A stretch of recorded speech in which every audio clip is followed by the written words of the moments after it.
Jones, 5 yards deep, and this is safety. The safety by Crosby. Nichols got to him also. I'll tell you right now, really hard fought. New England left it out there. The Raiders are a better football team right now. Mac, how would you describe the team morale right now? I mean, obviously we just lost, so it's not good. But I think we have a really good group of guys, and if we choose to respond the right way, then it'll be really good. But if we don't, then it'll go the other way. So I know I'm gonna be positive always. That's my goal. Try to work hard like I've been doing and bring people with me. And I know we've been saying that, and the results haven't been there. So I mean, I guess maybe look at the process and see what we need to change to get better, because the results aren't there.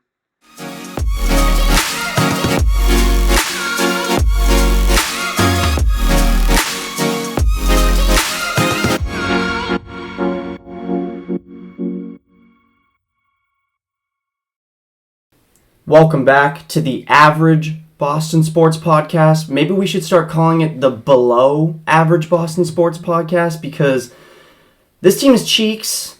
I'm sick of it. 21-17. You have a chance to win the game late. Mac Jones sacked by Max Crosby. Embarrassed in Vegas yet again this year. Patriots, there's just no hope. I was the guy trying to give the hope for the past couple weeks. I was the Felger. I was saying, hey, Belichick, he has a floor. He has a point where he isn't going to, suck, be one of those teams that gets a top 5, pick, and, is just like, there's a team that's just so dysfunctional, penalties, whatever. You can usually count on Belichick to have a well-run organization. That's just not the case anymore. It's out the window. Out the window. Patriots suck. Bill Belichick's an asshole, and he produces shit on the team. What are you thinking about this Patriots team going into next week and even going into the future? I mean, but first starting with this past game, it was closer. The score made it look closer than it really was. 100%. And, the 17 points that the Patriots scored, it is what it is. It's not a good Raiders defense. It's not like you put up 17. You still can't get over 20 points. And it's a bad defense. And you got to 17. And, it's just every week you kind of go in with a little bit of hope that maybe it's going to turn around. I think we have to stop having any hope, because it is not going to change. What we're watching right now is what they are. Yeah. They're a horrible football team. They're a bottom 3 football team in the entire league. There's 3 phases in an NFL football game. There's offense, defense, special teams. Easy concept to remember. Just listen to Bill Belichick's press conference every week. He talks about all 3. He talks about all 3 phases of the game. Yeah, we just like to dominate in all 3 phases of the game, and I think we did a great job of that this week. Unfortunately, we came out with the loss, but maybe next week, we'll prepare better. We're sick of it. We're sick of it, Belichick. It's like he doesn't care anymore, and I am sick of investing all of my time, because I am a fanatic sports fan. That is all I do. I hyper-focus on sports. It's the only thing I've ever liked in my life. And it's ruined in this aspect because of this asshole who just he's won his titles. He has nothing to prove. He's got nothing to earn. He's got enough money in the bank. We don't know how much he makes. He's making probably double the amount the next coach is making. Yep. And he's getting paid to produce this? To produce this? Any other coach in the NFL, if you think about any team, not just the New England Patriots. You look at any team in this league. A team starts 1-5. Their offense can't score 20 points per game. They're bottom in the league in points per game. In all offensive categories. They have a horrible defense. They've been thrown 30 bombs 2 weeks in a row. And then their special teams, their long snapper can't snap a ball. Their kicker can't kick a ball. Their punter can't punt a ball. What are we good at? Nothing. All 3 phases of the game are ass. So, I don't know what... if I was in that locker room, oh my God, I would just, be in complete depression. There is nothing, no juice in this team. Not even it's not even like we have a young, promising quarterback that's just working through some things. It is year fucking 3, Mac. It's year 3. It's time to figure some shit out. It's time for you to create some shit on your own. You're a first-round quarterback. I would not be saying this if Bailey Zappi was in here as a fourth-round quarterback and he's trying to work through things. Okay, let him work through some stuff. We're going to lose some games. We expect to lose some games. We went into this season with not high expectations, but middling expectations. 9 wins. 9 wins, wild card. Just produce something entertaining onto the field. Yep. We're not even getting that. It's just a complete shit show in New England. I bet all of you other NFL fans are just laughing your ass off. You should be. You should be, because we're the new joke. We're the new joke of the NFL. And it took us 4 years to do that. And it took Tom Brady leaving to do that. You'd think that after Brady left and you had the Cam Newton reset year, that things would be going on an upward trajectory. It's going downhill. It is going down. Like, I would give anything to watch the Cam Newton offense again. Me too. I was excited to watch that. At least there was some, moving the ball. At least they scored some points. So, as a kid playing Madden, you always want a fast quarterback, right? You always want a guy who can run, make some plays on his own. And I was a little bit of a spoiled little brat as a Patriots fan. Once Brady's years, we all were. As Brady's years started dwindling, and I saw that Tennessee game where he threw that pick six to end it. Yep. I was in my head, you know what? I'd be okay if Brady left. We have Belichick. We got this great organization. There's no way this 6th round pick is all that. He's a great quarterback. Yeah. Plays great in our system. We'll get someone else in here. But we'll get someone else in here, and they'll bring us to a Super Bowl. It's the defense. It's not. 4 years later. 4 years later. Do you remember? Wait, this is a little off topic. Do you remember those first 2 or 3 games with Cam Newton where he looked like a fucking MVP? Yep. And he was on Instagram you would see MVP candidate. Cam Newton went to the Seahawks. They ended up losing that game, but Edelman had 174 yards. He got stopped on the goal line. Yeah, he got stopped on the goal line. It was a very 33 points. There was a lot of games that year, honestly, that were very easy to win. That Bills game where he fumbled in the red zone as well. There was a lot of games to win that year. It was exciting. Now, we're just every Sunday I'm turning it on going, please, just lose by a touchdown, lose by the spread. I'm watching now. It's like that train wreck that you just can't look away from, because it's okay, what stupid play are they going to have this week? Mm-hmm. What stupid interception is Mac Jones going to throw? Which, can we talk about that interception? Oh my God. That is classic Mac Jones thinking that he's better than he is. You're not Pat Mahomes rolling out and going to throw across your body to Hunter Henry. The throw wasn't even close. It was so far behind and over Hunter Henry's head. It was like he was intentionally throwing into the safety. And there was maybe 3 or 4 other passes that I saw him throw that I was you deserve to be picked off right there. That one to Montgomery that somehow he managed to catch. I don't know how. That was total luck. Yeah. Ty Montgomery, he's not...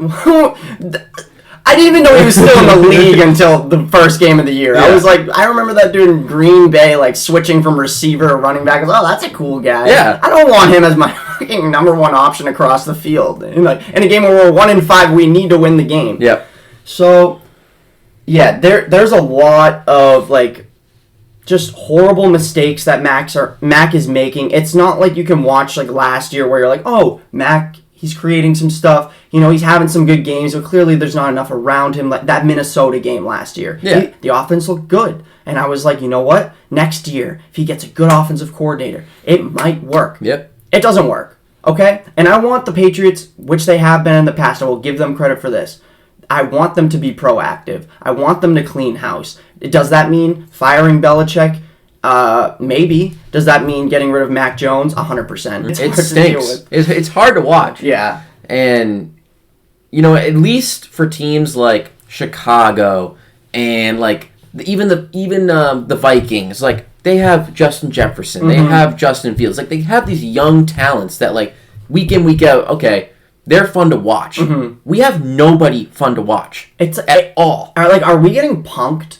Is this a joke? I think it was a punishment. Yeah, there must be Bill Belichick must have fucked someone's wife. No. I'm talking the entire history of the Patriots was losing in stupidity. Mm-hmm. So then we had 20 years of greatness, And I think that's at what cost. We're now going to go back to sold our souls. 40 years of just terrible football. I knew there was a reason why every time Brady threw that ball, it was just a beautiful little butterfly down the field, right into the receiver. He sold his soul. Mm-hmm. He sold his soul to the devil. Mm-hmm. And now look at us. For the next 50 years, we're going to be in purgatory. We're going to be the one-win Patriots. Yeah. So going back to 2000, Bill Belichick left the New York Jets. He had a head coaching job. He got it literally, 3 days prior to this press conference that I'm about to bring up. Okay. And Robert Kraft comes to Bill Belichick and he says, hey, I know that you just got a head coaching job in New York, but I want you to come to New England. I want you to be my head coach, and I want you to run all of my football operations. I want you to be my GM. That sold him. That made him quit his job with the Jets. 3 days later, he made a press conference saying he quits. He joined the New England Patriots, and he became the best GM in the league from 2000 till 2013. Now you think, oh, that must have been all on him. No, because in an NFL organization, there are a lot of different aspects, different scouts, different players. One person can't do it all. Yes, one person can't do it all. And the one guy that I think that we really lost was Nick Caserio, because if you watch those Houston Texans teams right now, yeah, they were pretty bad for the last couple of years. But slowly but surely, he built something there. Mm-hmm. And now they have a promising young quarterback. They got promising young receivers in Nico Collins, Tank Dell. They got Damian Pierce as a good running back. Petrie the safety, he's a good player. Derek Singletary, great player. They just got a lot of dogs on that team that they're slowly getting better and better and better. Yeah, and I want to walk you guys through a little bit of what has happened since Nick Caserio had left. So I graded every single NFL or Patriots draft class since Bill Belichick over in 2000. 2000. I gave them an A-. They got Richard Seymour, Hall of Famer, Matt Light, 3-time Pro Bowler, 1-time All-Pro, could be Hall of Famer. 2002, Deion Branch, Super Bowl MVP, Jarvis Green, 4th rounder. He's a relevant D-liner. He stayed there for 8 years. We got Daniel Graham. He was a solid tight end for us as well. David Givens led the Patriots in receiving 1 year. Those are solid options. Gave that a C+. Then you go to 2003, Dan Copen, Pro Bowler, solidified that offensive line for a long time. Asante Samuel, 4-time Pro Bowler, 1-time All-Pro, led the league in picks 1 year. Ty Warren, solid defensive lineman. And, we signed some guy, 6th round. He was Eugene Wilson. He was 6th in Rookie of the Year voting in 2003. So I gave that draft an A-. We go to 2004, A-, Ben Watson, Vince Wilfork, not much to be said. 2005, Logan Mankins, Hall of Famer, Hall of Fame decade player, 7-time Pro Bowler, 1-time All-Pro, Offensive Rookie of the Year, and All-Pro second team 5 other times. Matt Castle, solid backup quarterback, led us to that 11-win team when Brady went down. Great player. Serviceable backup. B+ for that draft. 2006, Gostkowski, top 5 kicker all time. This rating system that I went online with didn't really rate special teamers very high, so they said this draft was pretty low. I gave it a B. You get Steven Gostkowski. He was a key part in those Super Bowls. Yep. Lawrence Maroney was also a part of that draft. Then we got 2007, Brandon Merriweather, solid player. And the rest of these picks went to getting Wes Welker and Randy Moss, so I gave that an A+. 2008, we gave them a B. The special teams numbers, again, they weren't very high for them, but we got Matthew Slater there. Matthew Slater, we 100% needed him. Yeah. And Gerard Mayo, 10th overall pick. That was the last time we picked in the top 10, 2008. Think about that. A lot of teams, they can't say that. No. 2009, Edelman, 7th round. Super Bowl MVP, obviously not much to be said. Sebastian Vollmer, solid offensive lineman, 1st-team All-Pro 1 time. Then we got 2009, B+, Patrick Chung, Devin McCourty, held down that secondary for years. And another key part of that Super Bowl, 2010, Gronk, we got him. We got Brandon Spike, solid lineman, 2011, B-, Nate Solder. He had some good years with us, ended up getting that big contract in New York, $77 million. Marcus Cannon also, solid backup for us, and he stuck around for a bit. 2012, we got A+, Chandler Jones. Defensive Player of the Year option for 2 years in Arizona. He was great for us too. Dante Hightower, Unsung hero of that Super Bowl with Malcolm Butler. don't win that Super Bowl We without don't that win. tackle. We do not win that Super Bowl if he does not stop beast mode at that 1 yard line. That was an amazing pick. I gave that an A+. 2013. It was a B-. They got James White. So it should have been Super Bowl 52 MVP. For sure. Jimmy G, capable starter. Definitely could have filled in for that Brady role if we never ended up trading him. Cameron Fleming. I fucking hated Cameron Fleming as a kid. Every time I looked at him, I never looked at the offensive line when I was a kid. No, why would you? You just watch the quarterback. Yeah. But Cameron Fleming was a solid backup lineman for us for years. This is when Bill Belichick started to decide, I am the man. I'm the genius. I just won my 4th Super Bowl. I can do whatever I want. Malcolm Brown, underrated nose tackle, but first round, I don't know. He didn't really do too much for us. No. Trey Flowers, he stuck around for a bit. Nothing Still too here. Yeah, nothing too great. 2016, good pick by Bill. Joe Tooney, one-time All-Pro, and in Casey, he's had some good success. 2016, Jacoby Brissett. Weird pick. We had just... Didn't really need it. We didn't really need it. It was a 3rd-round pick. We had just got Jimmy Garoppolo. He did step in and win a couple games for us during that Brady suspension. I appreciate that. Ted Karras, he's mid. I don't care what anyone says. Ted Karras is mid. Mm-hmm. Landon Roberts, mid. Dietrich Wise has been okay for us. I gave that grade a C+. 2017, absolutely nothing. I went through that entire draft, not one player. Oh, is that when we got, what's his name from Florida?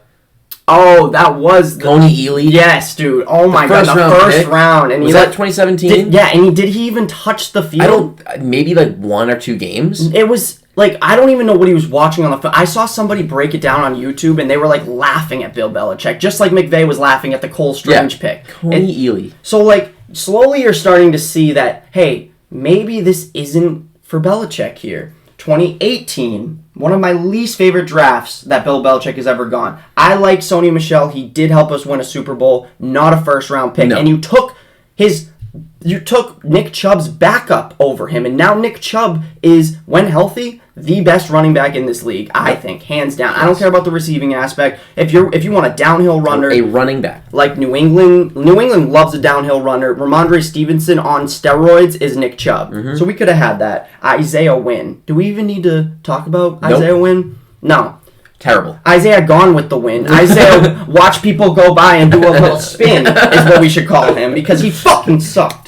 Jawan Bentley, I like Jawan Bentley. Solid linebacker. Not something to write home about from a 7-pick draft, though. 2019, N'Keal Harry, 1st-round pick. Chase Winovich, special teams backup. Damian Harris, who was a poor man's Ramondre Stevenson, who is now in Buffalo. Prayers up to him, too. Oh, did he just get hurt? Yeah, he got stretchered off the field with a neck injury. Prayers. Oh, my bad. No. We're good. Prayers. But, 2020, C-. Michael Wenu had a lot of flashes early. I was really happy about that pick.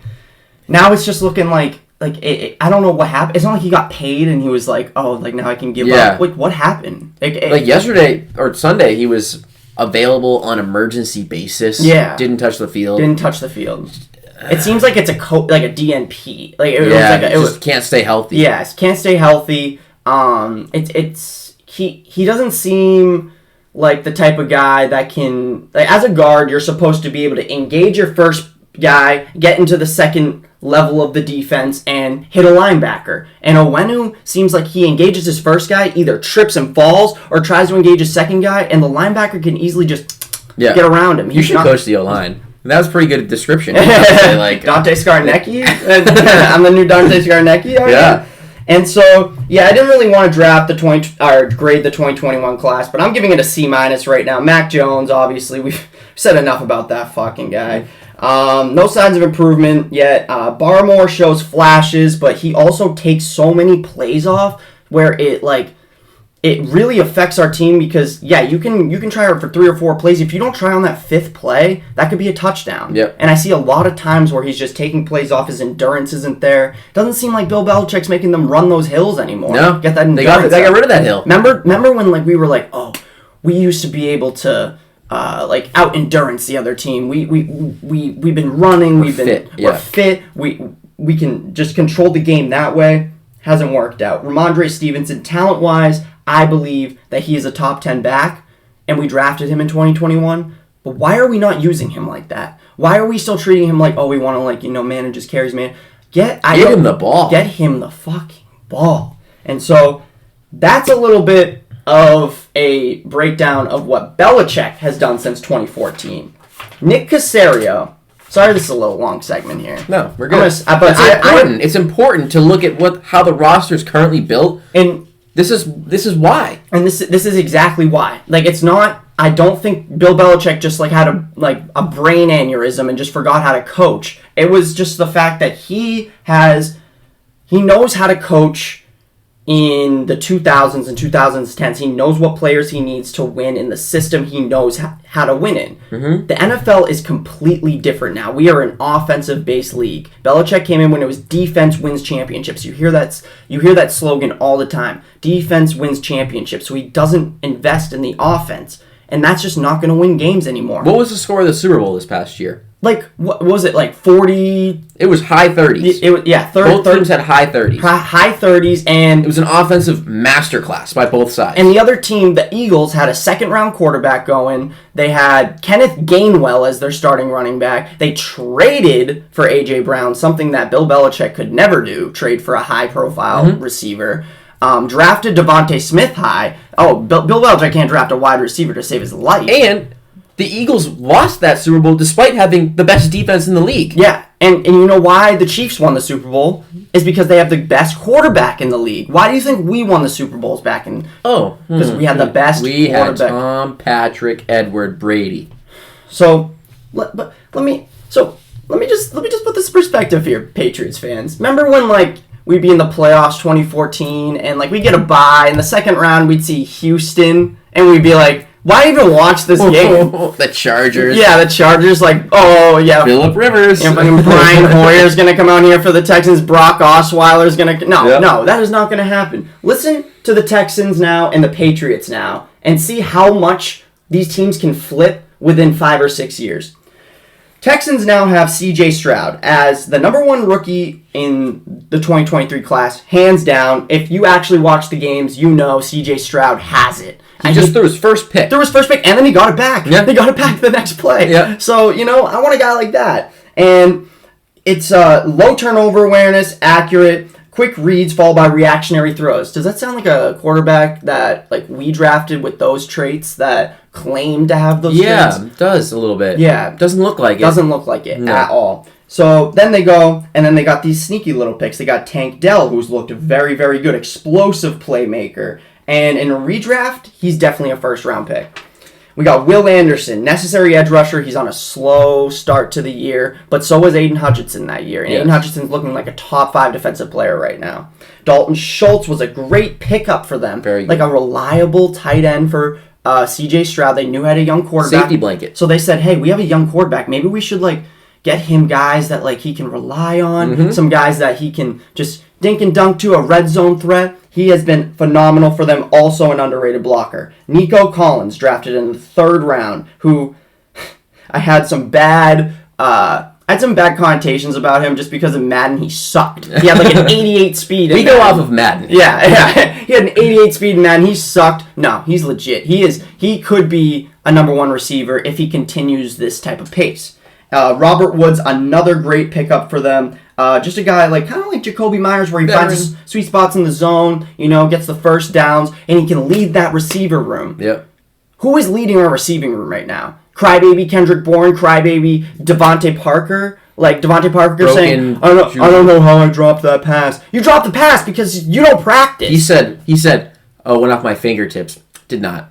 Fully through his hands. And you know where his head was? You see where his head was when he's looking at the defender as he's trying to catch it because he's scared about the hit. Nick Caserio brings in guys that he knows has flaws, but he knows that his staff can come in and they can enhance their flaws. Nico Collins coming out of the draft, he isn't a great route runner and he can't, create separation. Okay, let's run an offense where Nico Collins can get enhanced separation. Let's run plays for him that can enhance his separation. Belichick drafts players to come in and say, you are going to do what I say you do, and I don't care what you're good at, what you're bad at, you're going to do what I say you can do. And that is just not the way to run an NFL organization anymore. Can I add one more Yes. to Nick Caserio? Yes.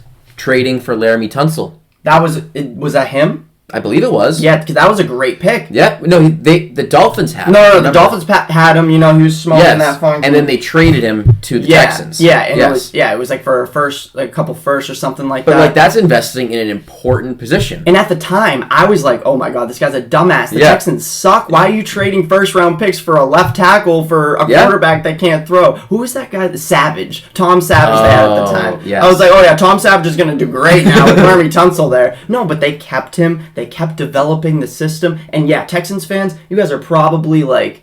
Why are you guys talking about us so much? Yeah, why are you talking about us so you much? Want to be us? But yeah, literally, I want to be you guys. The way CJ Stroud gets on that mic and says Texans fans, like, he's a leader. Get some pride here. I want Mac Jones to come on and be like, guys, I am playing like ass. New England doesn't deserve this. I am going to step my game up. I want everyone to be proud to wear a New England Patriots jersey. No, it's...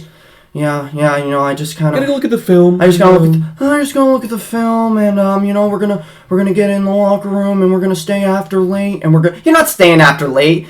You're going to freaking get Taco Tuesday after practice, and you're going to get drinks after. Like, there is no way I ever thought that losing Nick Caserio would be the downfall to the New England Patriots, and that's what it's looking like. Bill Belichick is a one-trick pony, and we can't teach old dog new tricks. No. So it's time to clear the house. Like I said, I think it's important because that is a real reason as to why we're in the scenario that we're in today. Exactly. You need to draft well. In any sport, really. Drafting's important. And when you start talking about, like, really, when was the last real impact draft pick the Patriots have had? Like 2016? Who's James White? James White. Is that the real last impact, like, great Patriot to be drafted? And it's a running back. And yeah, he was really good. He was really good. Super Bowl too. Yeah. And he could catch some check downs. Yes. You know, I think we could get anybody to go down there and catch some check downs. Hopefully. But I just don't understand how if it's is it luck? Is it the fact that Belichick just can't look at a football player and say, yeah, he can play football? Or you could say it's bad luck, but then you can't look and say he hasn't had a good pick, like a real good pick since 2016. You can't. That's not bad luck anymore. You're not good at drafting. And by the way, 2016 was 7 years ago. Just for the people that are like us that are like, I'm wow. pretty sure James White was the last all-pro player to be drafted. There's such a lack of young talent on this team, and it's just getting so painful to watch. And I want to kind of transition back into yesterday's game a little bit because, this whole, ever since the Saints game, Belichick was out here saying, we need to start over. We're going to start over. We're going to go back to basics. We're going to build it from the ground up again. And everyone's a little confused on what that actually means because it's week 5? Yep. And you're going to start over. But you know what? You have to start somewhere. So then, first offensive drive for the Patriots. Hey, wait a minute. Yep. Anthony was fucking wrong. No. Jake Bailey was a Pro Bowler. Okay? Actually, he should keep it. Bill should keep his job. He drafted an all-pro punter. In 2019, Jake Bailey was drafted. He was a Pro Bowler. So, Jake Bailey, I am so sorry. You better fucking apologize right now. Apologize. I'm sorry, Jake Bailey. I didn't mean to disrespect you. I know that you literally couldn't kick a ball 20 yards at the end of your Patriots career, but so never mind. I guess never mind. We can keep Belichick. That's cool. Yeah.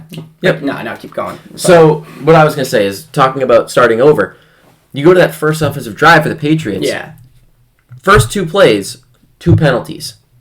That's just lack of discipline. That's lack of game planning. That's lack of getting your guys caring. Do you care? The first 2 plays of the game, and you get 2 offensive line penalties. So now what are you? 1st and 20? Okay. Good start, guys. Okay, so Belichick has created a team where we are never towards the bottom 10. Like, going into this season, I was like, there is a floor here. There is a 15 or above. Like, you're 100% expecting that type of positioning for the New England Patriots. Yep. He has had 2 top 10 picks since the year of 2000.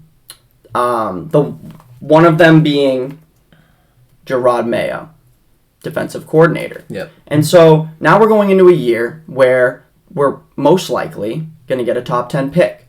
And I am just not sure, one, if Belichick is going to use that top 10 pick on a quarterback, on something that us fans have been dying for, on something that we clearly need, or if he is going to go into it being like, oh, I can just get a veteran quarterback who's going to do what I say, and then I'll just draft a defensive player to help us on the secondary. Or trade the pick. Or trade the pick. And there's been a lot of talk about how Belichick, Brady, that whole aspect, who did more for the dynasty. And I've always been the guy to say, why are we arguing about this? Why? Like, there was 2 of the greatest at their spots in sports. We need to appreciate, like, just the timing that happened. It was just great overall timing. But when you really look into that entire Patriots dynasty and you see how Belichick was creating these teams, he's still trying to do that like Tom Brady is his quarterback. You had Tom Brady, the number 1 quarterback in the league, every single year taking pay cuts because he's married to this bombshell model who makes 15 times the amount of money that he would ever make in the NFL. So it's an easy thing to do. We can spread it around the defense. He wouldn't spread it around the offense. No. We'll sign a quarterback to play wide receiver for you. We'll get Wes Welker from Miami, who's like for a 4th round pick. We'll get Randy Moss for a 4th round pick in Vegas. That works when you have Tom Brady as your quarterback. And now that you don't have Tom Brady as your quarterback, I think you need to change your coaching style, because there's 2 different ways to win in this league quarterback-wise. You can either have a quarterback who is making a ton of money, who is worth that money, Patrick Mahomes, and put anything around him, Rashee Rice, Sky Moore, freaking last year, Juju Smith-Schuster. We're seeing what he's doing here. Yeah. Patrick Mahomes is making him look like a solid $33 million receiver. Patrick Mahomes got him that $33 million. Patrick Mahomes, oh my God, he should send half that shit to him. Yeah. He should send him something. And it's coming to the point where I'm just realizing Belichick is the most stubborn, egotistical, one-trick pony in the NFL, and he knows what he did. He knows what he's accomplished. I would be proud if I accomplished that as well. I would be proud of everything I have done. But in reality, you cannot just be a one-trick pony. If you look at Mike McDaniel, right? He comes into Miami,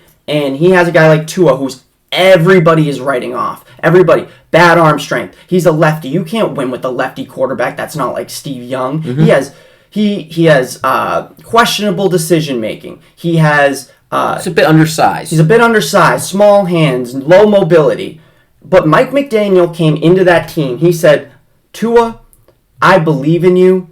I know that I can create a team around you that benefits your style of play. And you know what he did? He went back to Alabama's style of offense. He said, who are you throwing to? Oh, the fastest receivers in the league? Okay, let's get you the fastest receivers in the league.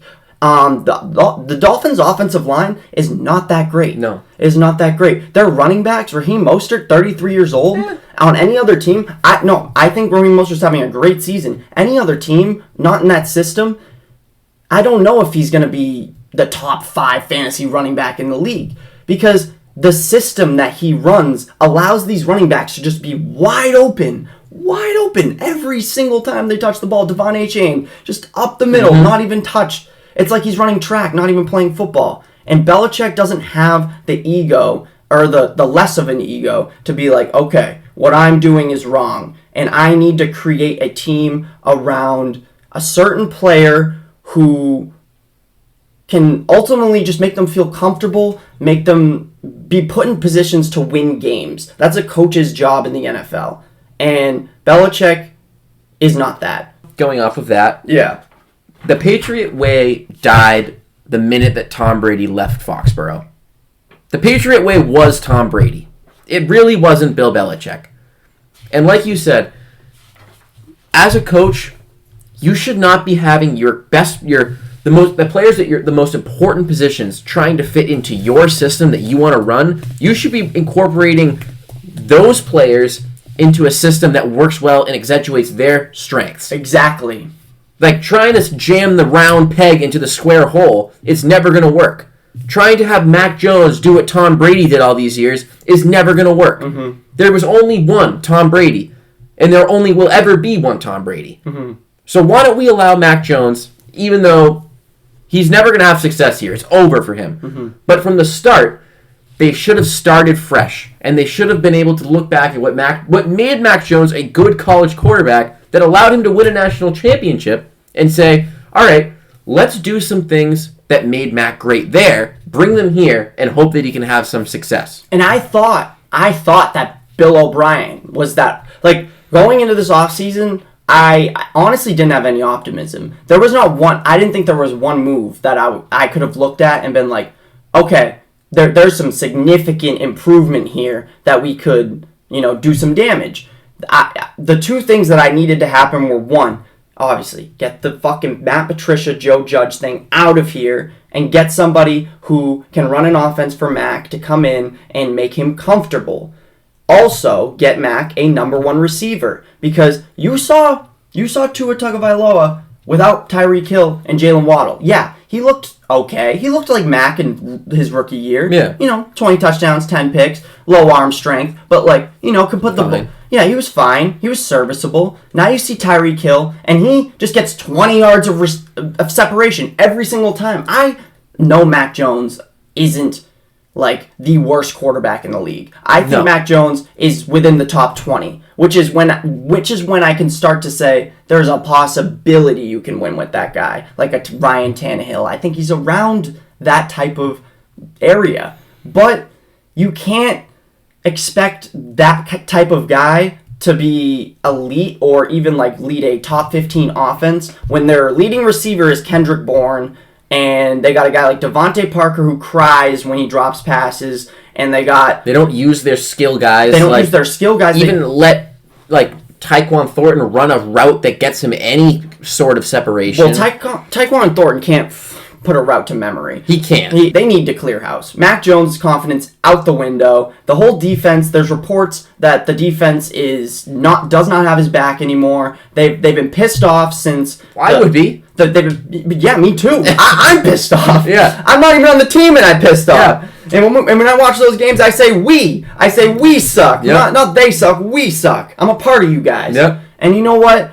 Mac Jones, we need to send him somewhere else, and I wish him the best. I hope he succeeds. I hope he succeeds. I hope he goes. He was done dirty here. He really was. He really was, but he is an asshole. He is a little bit of a dirty player. I don't want him in New England, and I want to clear the house. I want to get a quarterback in here that we can develop around them. I don't care if the next 4 or 5 seasons are like this. If we have a promising young quarterback there, that is the only way that you can show any promise in a team that's 1-5. Mm-hmm. Like a team that's 1-5 with a rookie. Remember when Urban Meyer was down in Jacksonville and Trevor Lawrence, everyone was like, wow, he looks pretty bad. Oh my God, Davis Mills looks good. Is Davis Mills better than Trevor Lawrence? Is Mac Jones better than Trevor Lawrence? He made the playoffs. Yeah. No, nope. It's not. It's because they took the time to build around Trevor Lawrence, and now look at him. Yeah, he's having an okay season. I thought he would have a little bit of a better season, but you can tell that guy is a top 10 quarterback. They said, Urban Meyer's halting the development of Trevor Lawrence. Let's get rid of him. Let's bring in a good coach that works with quarterbacks in Doug Peterson, and look what's happened. That was actually such an eye-opening take right there. That was like, what, like... All he needed was just a guy that knew how to work with quarterbacks. When Doug Peterson won a fucking Super Bowl with Nick Foles, I was watching. He beat the GOAT. He beat the GOAT. 515 yards passing, and it was no match for Big Dick Foles. Like, come on! All right, we're gonna segue into a little fun segment here. I didn't even warn Anthony about this one. Oh no! I didn't warn you at all. Okay. So, Bill Belichick. Again. This whole episode, we might as well call it the Bill Belichick episode, because it's all we got to talk about here. Yeah. And I'm going to ask you, would you rather Bill Belichick addiction? Fucking Addiction? Addiction. Bill Belichick doesn't have an addiction, guys. He's addiction to losing. I'm going to add these blue... Alright, I'm just going to fucking do it. Would you rather Bill Belichick addiction? I'm going to list off coaches that you would rather have, not based off of career accolades, just currently, right now, who would you rather be coaching the New England Patriots? I'm starting Pete Carroll. Pete Carroll over Bill Belichick. Bill Belichick. Pete Carroll over Bill Belichick. Right now, yes. At his age and at his scheme and yes. everything, based on like what we do as a team. Yes, I mean he's been able to turn Geno Smith into a top 10 quarterback. Do you think he can do it to Mac? I mean, I don't know about all that, but at least he's done something. All right, yeah, I'm taking Pete Carroll as well. I was just fucking with you. Yeah. All right, Brian Dable. 1-5, Brian Dable, along with Bill Belichick. No. I say no. I'm very against anyone from the Belichick coaching tree. Okay. Like, I don't think... I mean, Daniels just kind of fucked us up last week. He's 3-9. He's on life. His job's on life support. No, he is a destined coordinator. I mean, really, anyone that has left as a coordinator of the Patriots hasn't really had that much success at all. No. Like Charlie Weiss. Yeah. Romeo Cromell. Yep.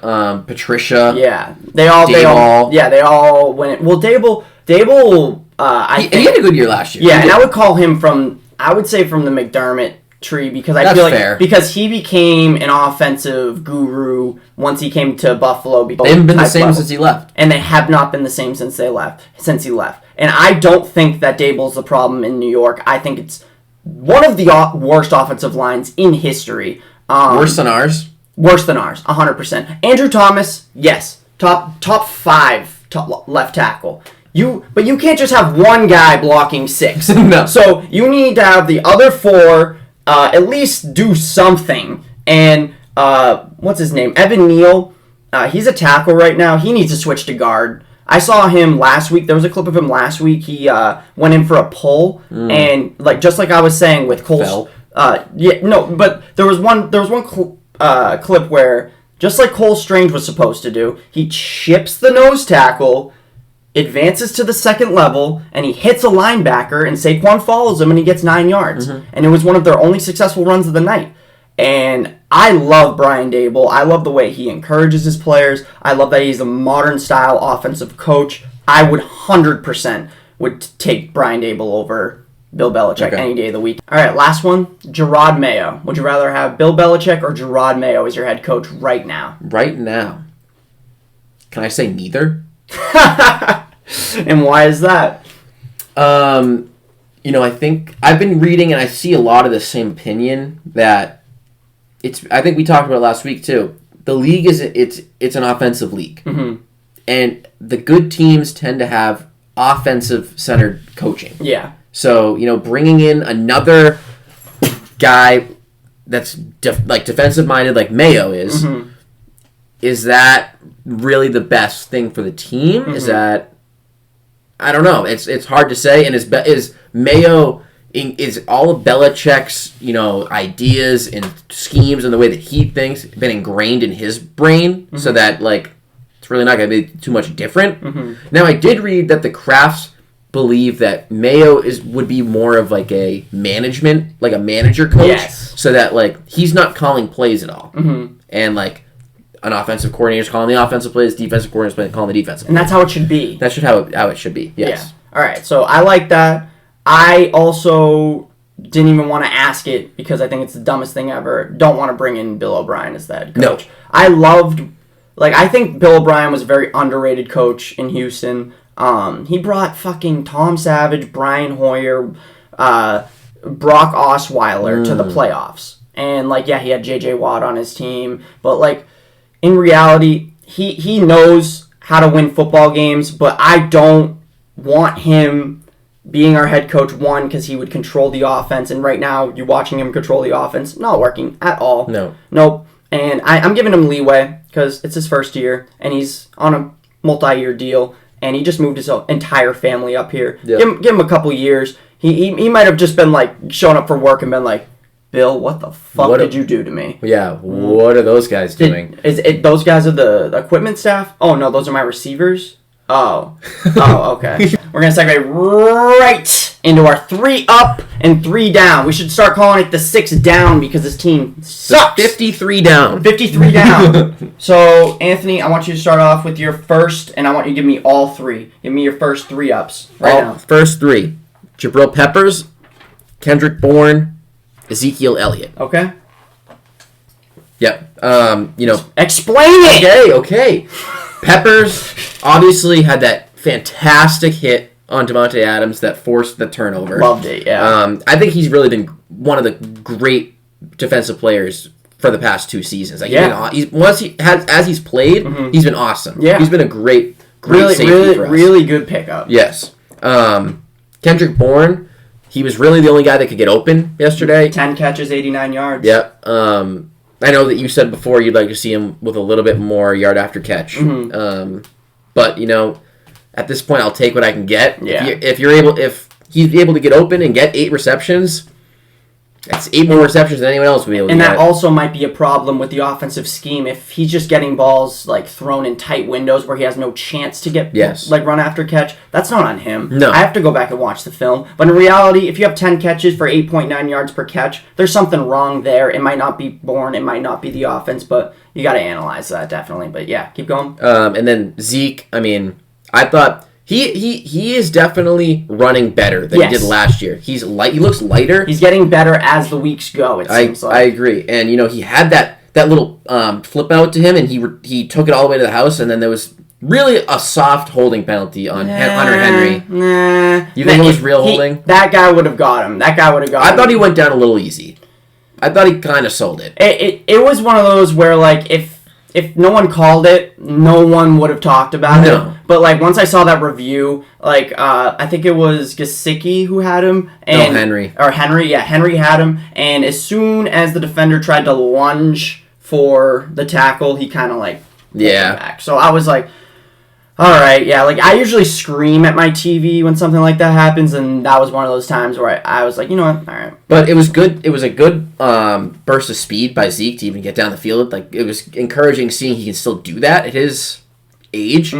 And then, getting his first touchdown on the season, which I would have bet that he would have had more than one touchdown by week 6. But really, it's been one of the first times we've been on the goal line in weeks. Yeah. So. And when we finally fucking scored, I didn't feel happy. I was like, when we scored, I was like it's like when you're at your job and someone's like, oh, can you go pick that up for me and put it over there? And then you do it. Like, you're not going to, like, go, yeah! Because you're expected to do it. At least once. Yeah. Like, at least once per game. So, yeah, that was your 3 up. Honorable mention. Christian Barmore. I did think he played well in this game. Okay. I know, I agree that he does take plays off, but I think he blew up a couple of Josh Jacobs' running attempts this week. Yeah. And it was big. Josh Jacobs is legit. Yeah. All right, so for my 3 up, I unfortunately had 2 of your 3 ups. Okay. Kendrick Bourne, 10 receptions, 89 yards, only source of offense there. I would have thrown Zeke in there if that touchdown would have happened. He was on the bubble on my 3 up, 3 down. I got Jelani Tavai as my number 2. He got the pick. I know he obviously didn't cause it. Peppers caused the pick, but it's just a lot of good reads from him at the linebacker position. He knows when a run's happening, when a pass is happening. He hits hard. He's one of the only guys, when he makes a tackle, he gets up and he's happy. He's amped. Like, Belichick literally tells his players, when you make a tackle, you wouldn't think so, but he wants his players to celebrate. He wants his players to look like they're owning the game. Yep. And he's one of the only guys I watch and I go, he loves playing football. That is my favorite New England Patriot One thing quickly I'll add before you continue. Yeah. I'd say that the Patriots linebacking group is probably the best coached group out of all of them on the team. Okay. And who coaches them? I agree, yeah. Gerard Mayo. Yeah, Gerard Mayo. I'd say from him to Bentley to Mac Wilson to even flashes of Marty Mapu. I feel like they're a well-coached team, and that is encouraging that Mayo is leading that group. That's true. And so for my 3rd, it was Jabril Peppers. Wicka, wicka. Okay, that's my record scratch. Unfortunately, our camera died here, so we couldn't get to our 3 down segment. So, yeah, just use your brain and think of any Patriot on the team. Most likely, they didn't play well. This team sucks, unfortunately. We're here every single Thursday. Please check in with us next Thursday. And thank you again for listening and hanging out with just 2 average Boston sports fans.